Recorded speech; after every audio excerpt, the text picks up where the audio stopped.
S'il est vrai que Satan n'a pas pu faire trébucher Jésus lors de son passage sur terre, peut-on dire de même de ses disciples? Quelles failles a-t-il exploitées et quelles leçons pouvons-nous en tirer pour nous aujourd'hui?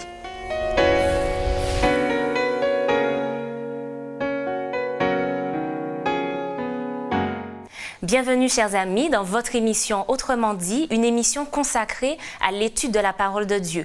Alors, pour répondre à nos questions aujourd'hui, j'ai le plaisir d'accueillir Eddy Michel Carpin et Samuel Flamand. Bienvenue à tous les deux. Merci. Alors, encore aujourd'hui, on poursuit nos échanges, nos réflexions autour du thème du grand conflit entre le bien et le mal. On l'a déjà abordé lors des études précédentes. Et on est un petit peu en droit de se demander pourquoi Dieu a choisi d'employer des hommes pour l'aider à accomplir sa mission sur Terre. Il faut bien comprendre quel est le contexte et d'où c'est parti. Il y a un conflit dans le ciel, on ne va pas revenir là-dessus, entre Dieu et sa créature, Lucifer.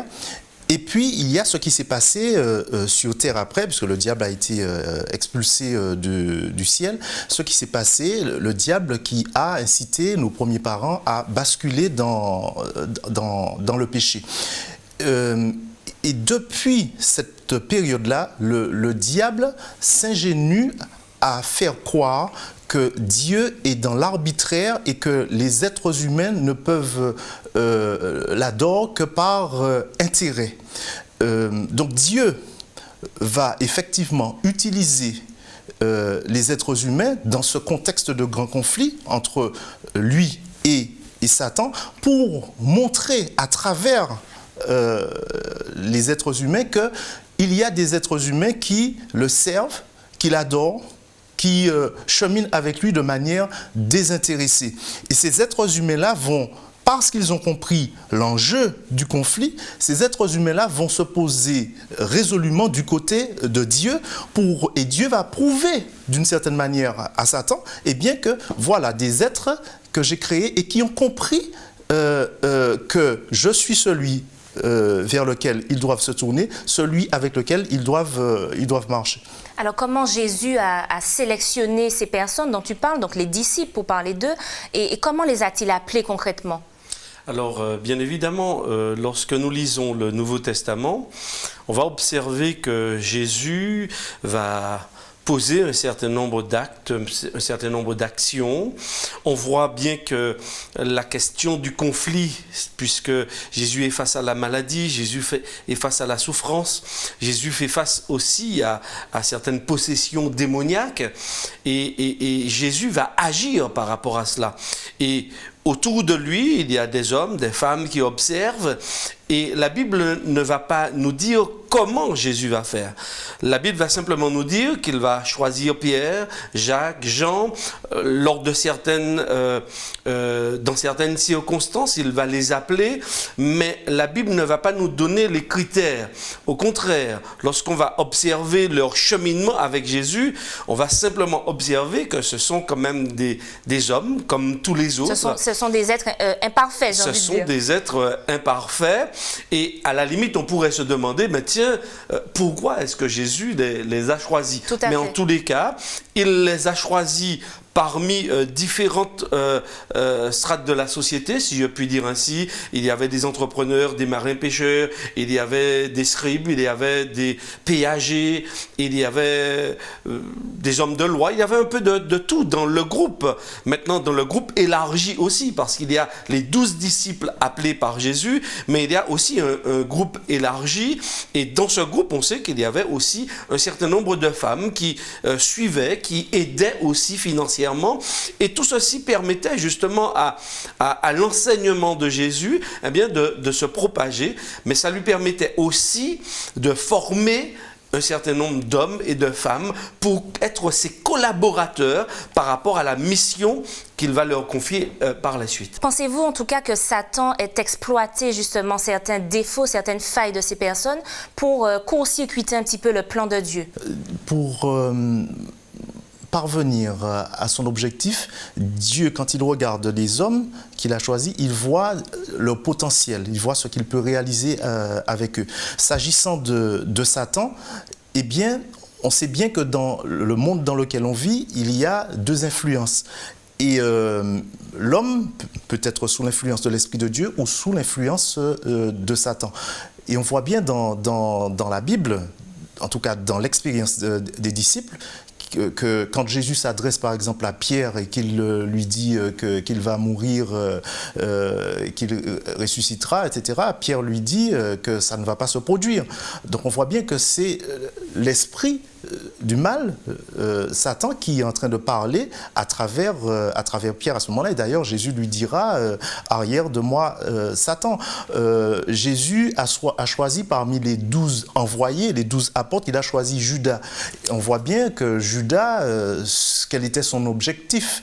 Donc, à travers les disciples, mais pas seulement cet exemple-là, quand il cherchait aussi à savoir qui serait le plus grand, etc., il y a eu de ceux qui, sans s'en rendre compte, jouaient le jeu du malin, incontestablement. Alors, est-ce qu'on peut dire que les disciples n'avaient pas conscience de ce grand conflit dans lequel ils se trouvaient? Est-ce qu'ils avaient réellement compris les enjeux de ce conflit?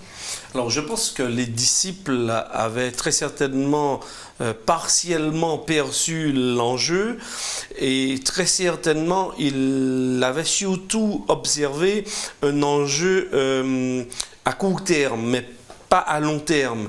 Et ils pensaient, d'ailleurs dans leur fort intérieur, dans leur croyance, que Jésus les aurait libérés simplement de l'oppresseur romain, alors qu'au contraire, Jésus n'est pas seulement venu pour libérer les hommes d'un contexte donné, précis, à un moment donné, mais Jésus est venu, au contraire, libérer l'homme du grand pouvoir. Il s'attendait à une libération immédiate. Il s'attendait à une libération immédiate. Donc, oui, ils espéraient à quelque chose de très court terme, la libération, le règne de Dieu qui va s'instaurer. Donc, pour eux, c'était du court terme. Mais Jésus voyait plus loin.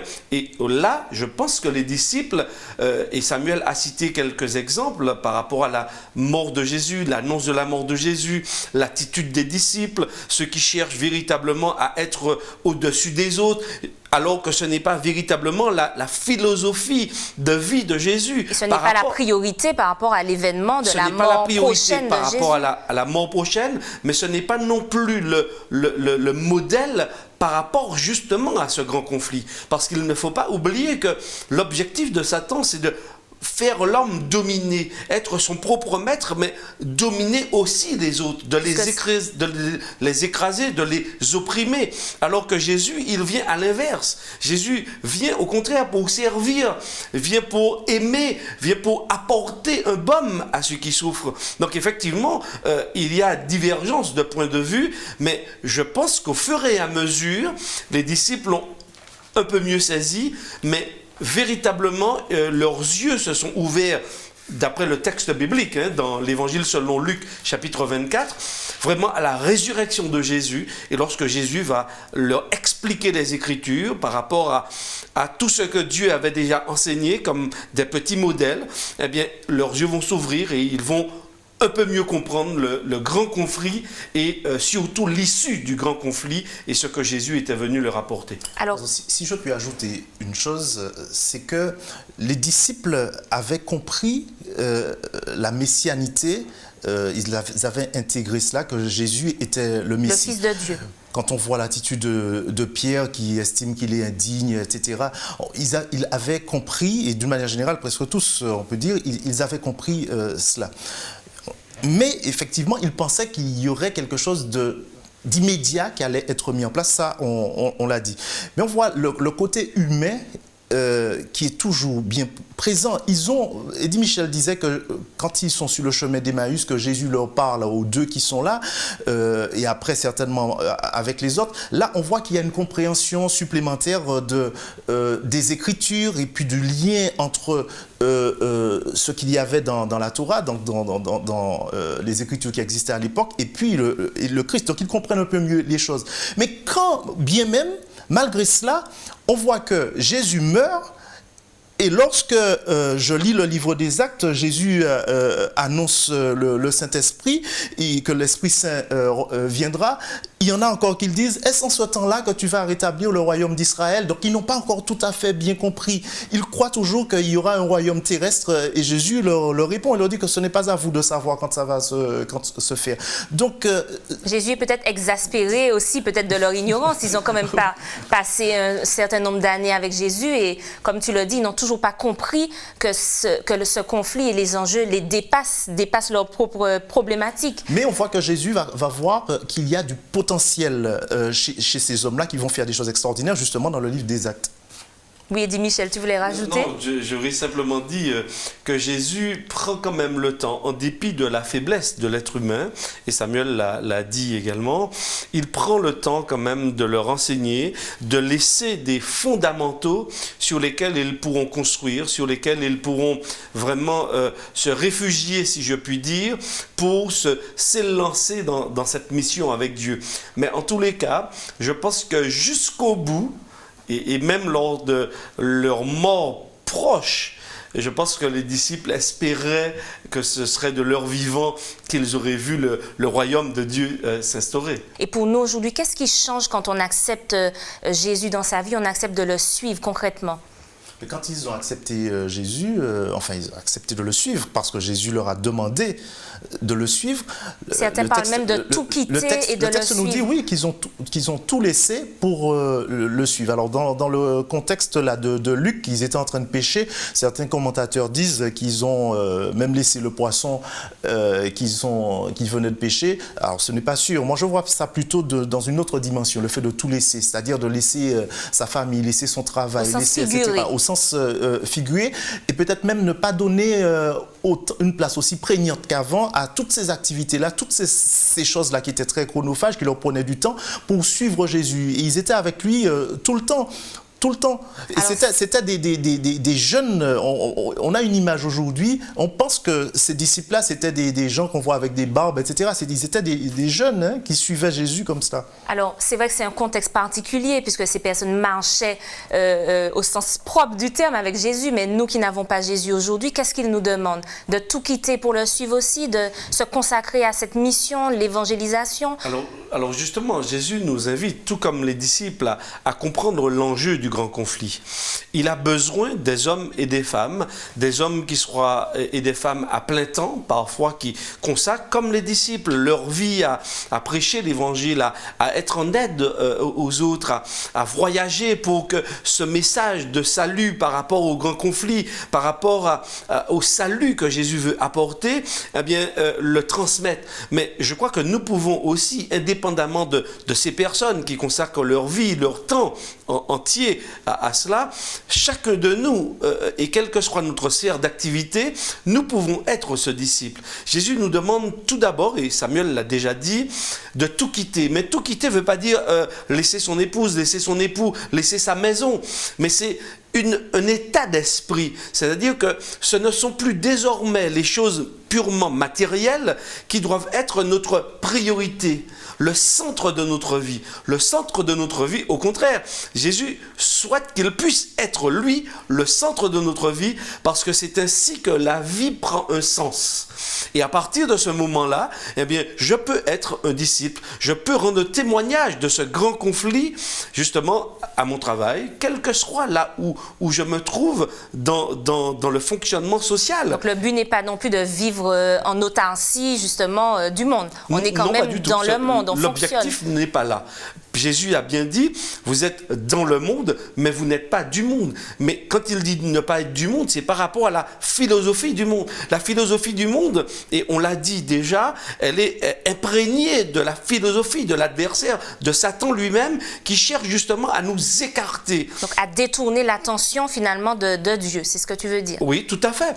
Et donc, il y a une œuvre, si je puis m'exprimer ainsi, que Dieu veut faire par l'intermédiaire du Saint-Esprit dans ma propre vie pour me recalibrer et pour me recentrer sur les choses importantes. Et c'est ce que Jésus, quand j'étudie la vie des disciples, c'est ce que Jésus a commencé à faire dans son cheminement avec les disciples. Et c'est pourquoi il les a appelé, parce qu'il faut avoir l'appel pour suivre Jésus et se laisser justement transformer par lui. Alors pour suivre Jésus également, il faut aussi le reconnaître, il faut reconnaître Jésus, parce que comment expliquer cette différence de perception sur l'identité même de Jésus? Certains l'ont reconnu en tant que tel, en tant que fils de Dieu, et d'autres ont dit que c'est un imposteur, un menteur. Alors comment expliquer cette différence de perception sur une même personne?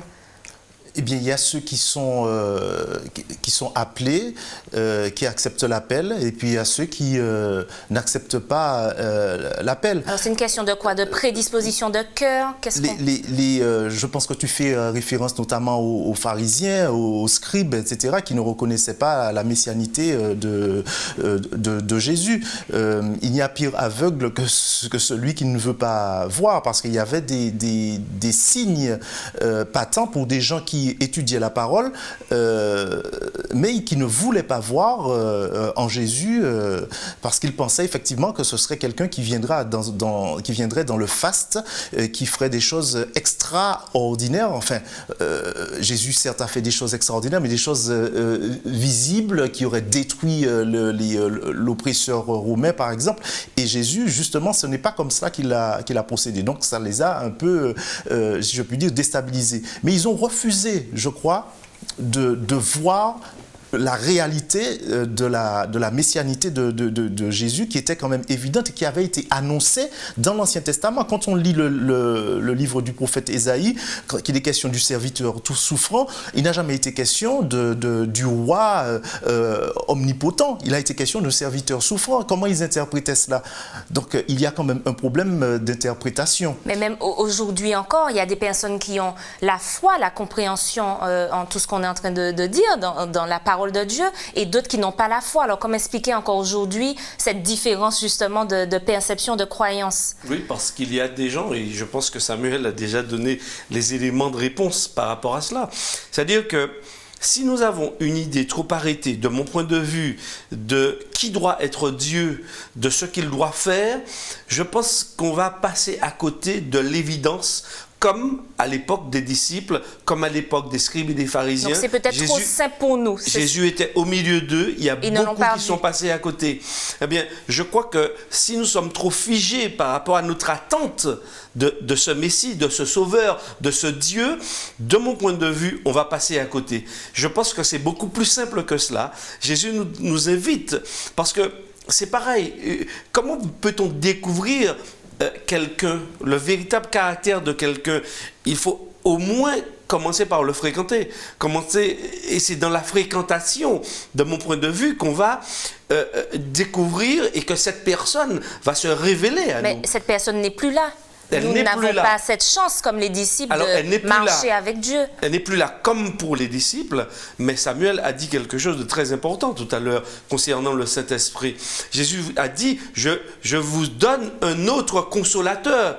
Lui, il se présente déjà comme étant le premier, mais il en donne un autre. Il sera constamment avec nous. Donc ça veut dire que par la foi, nous ne sommes pas moins privilégiés que les disciples. Au contraire, il se propose d'être constamment avec nous, de nous conduire dans toute la vérité, de nous soutenir, de se montrer visible.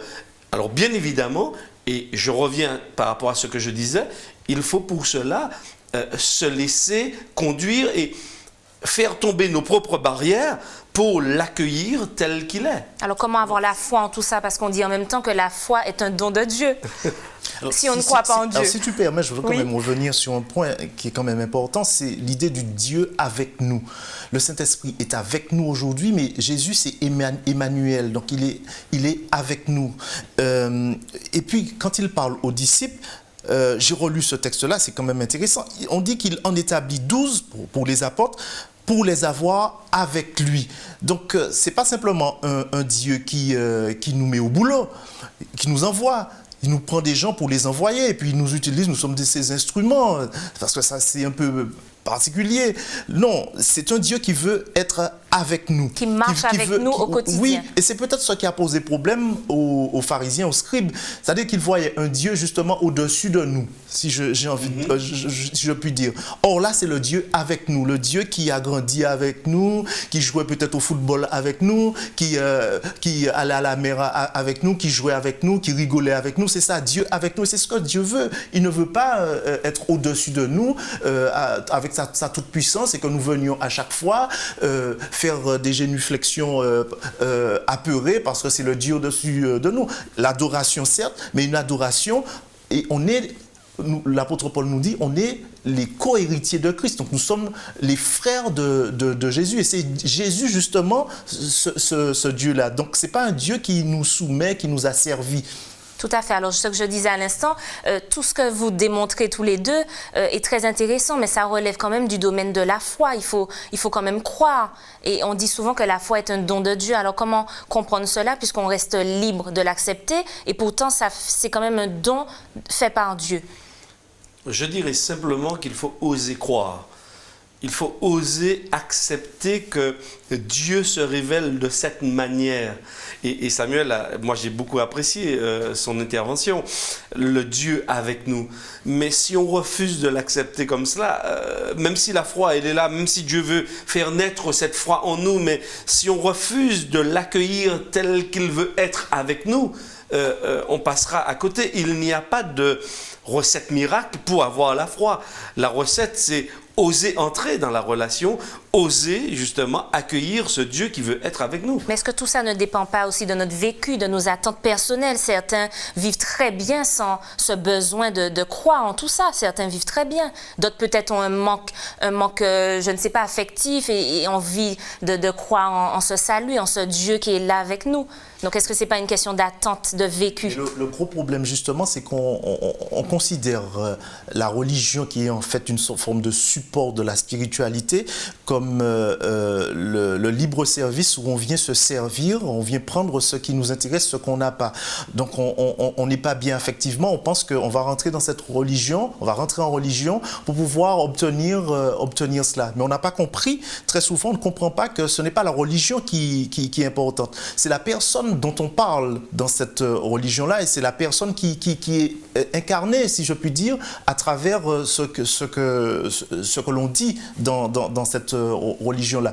Et la personne qui doit être centrale dans la religion, justement, c'est Jésus.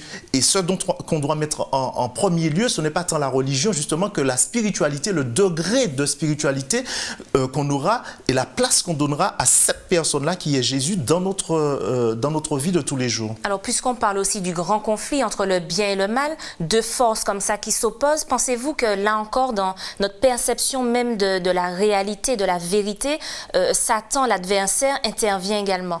Bien évidemment, Cindy, tu as tout à fait raison.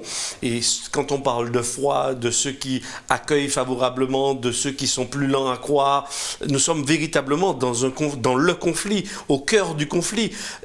Parce que bien évidemment, il y a des choses qui se déroulent autour de nous. Donc tous les coups sont permis. Satan aussi contre-attaque. Que nos yeux ne perçoivent pas.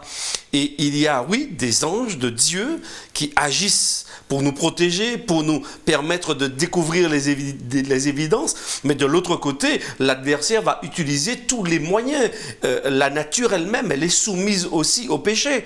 Donc, la violence de la nature, avec les catastrophes, etc. Je ne dis pas que c'est Dieu qui les produit, je ne dis pas que c'est toujours Satan qui est derrière, qui les produit, mais la nature aujourd'hui est le résultat, comme le comportement de l'homme. Eh bien, on est assujetti justement à cette domination du péché. Donc ce sont les conséquences de ce conflit, de cet affrontement. Et bien évidemment, et donc jusqu'au jour où nous allons faire un choix. Le choix va faire que, eh bien, si on donne à Dieu la prédominance dans notre vie, eh bien, on va mieux le comprendre, on va mieux l'accueillir, on aura cette foi, on va avancer et on va bien comprendre l'enjeu et on va observer, bien évidemment, et décoder ce qui se déroule autour de nous. On sera tout de même tributaire de ce qui se passe. Alors, malheureusement, beaucoup d'hommes et de femmes ne l'ont pas compris, mais l'objectif de Satan, c'est de nous détruire, de nous anéantir. De détruire la terre et les hommes. Oui, de nous anéantir, parce qu'il sait que nous avons de la valeur aux yeux de Dieu. Nous avons un prix infini aux yeux de Dieu. Et s'il pouvait nous détruire, ne serait-ce que pour faire mal à Dieu, il l'aurait fait. Et Dieu, et Samuel a eu raison de préciser ces points bibliques où Dieu, eh bien, il est là, il est présent, il nous préserve. Mais on est toujours en train de voir le verre à moitié vide, c'est-à-dire les catastrophes. Et c'est vrai qu'il y a des morts, c'est triste, mais on ne s'imagine pas ce que ce serait si Dieu ne préservait pas.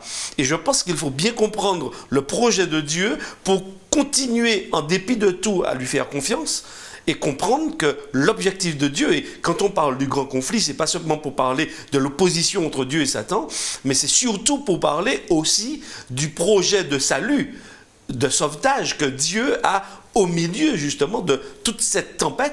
Dieu veut nous sauver. C'est ça son message. Pourquoi ne décide-t-il pas aujourd'hui de mettre un holà à tout ça et de nous sauver puisque nous sommes ses enfants? Tu fais bien de dire cela. Dieu est tout-puissant et c'est une vérité biblique. Mais c'est aussi une vérité biblique que Dieu a un plan. Dieu a un projet que je ne comprends pas toujours en tant qu'être humain lorsque j'observe les événements qui se déroulent autour de nous, lorsque je lis le texte biblique dans son histoire globale. Il y a plein de questions que nous pouvons nous poser. Donc il faut admettre de ne pas tout comprendre et pour lesquelles nous n'avons pas toujours les réponses. Mais nous faisons confiance et la Bible nous invite à faire confiance à ce Dieu qui a un plan. Il a un projet parce qu'il faut bien voir que Satan, lui, il utilise tous les coups. Dieu n'utilise pas tous les coups. Dieu utilise l'amour. Dieu utilise justement son pouvoir de protection pour permettre au maximum de personnes au moins d'entendre ce message, au moins de comprendre que Jésus et que Dieu les aime et qu'il veut les sauver. Oui, mais l'amour face aux armes, dit Michel, est-ce que Dieu fait le poids? Parce que l'amour contre la violence, la haine, qui va gagner? Je suis d'accord, mais l'amour dans le texte biblique, c'est l'amour qui est vainqueur. L'amour, la violence engendrera toujours la violence, mais l'amour va nous amener toujours à l'amour et à la compréhension du véritable caractère, de la véritable de la personne même de Dieu. Et je crois que c'est ce chemin, cette voie que Dieu a choisie. Dieu n'a pas choisi la voie de la violence. Il a choisi la voie de l'amour. Maintenant, avec toutes les incompréhensions, bien évidemment, que cela aussi peut engendrer avec. Donc, choisissons donc le camp de l'amour, c'est ce qu'on retiendra. Merci Eddy Michel, merci Samuel pour cet échange. Merci à vous de nous avoir suivis. Rendez-vous la semaine prochaine.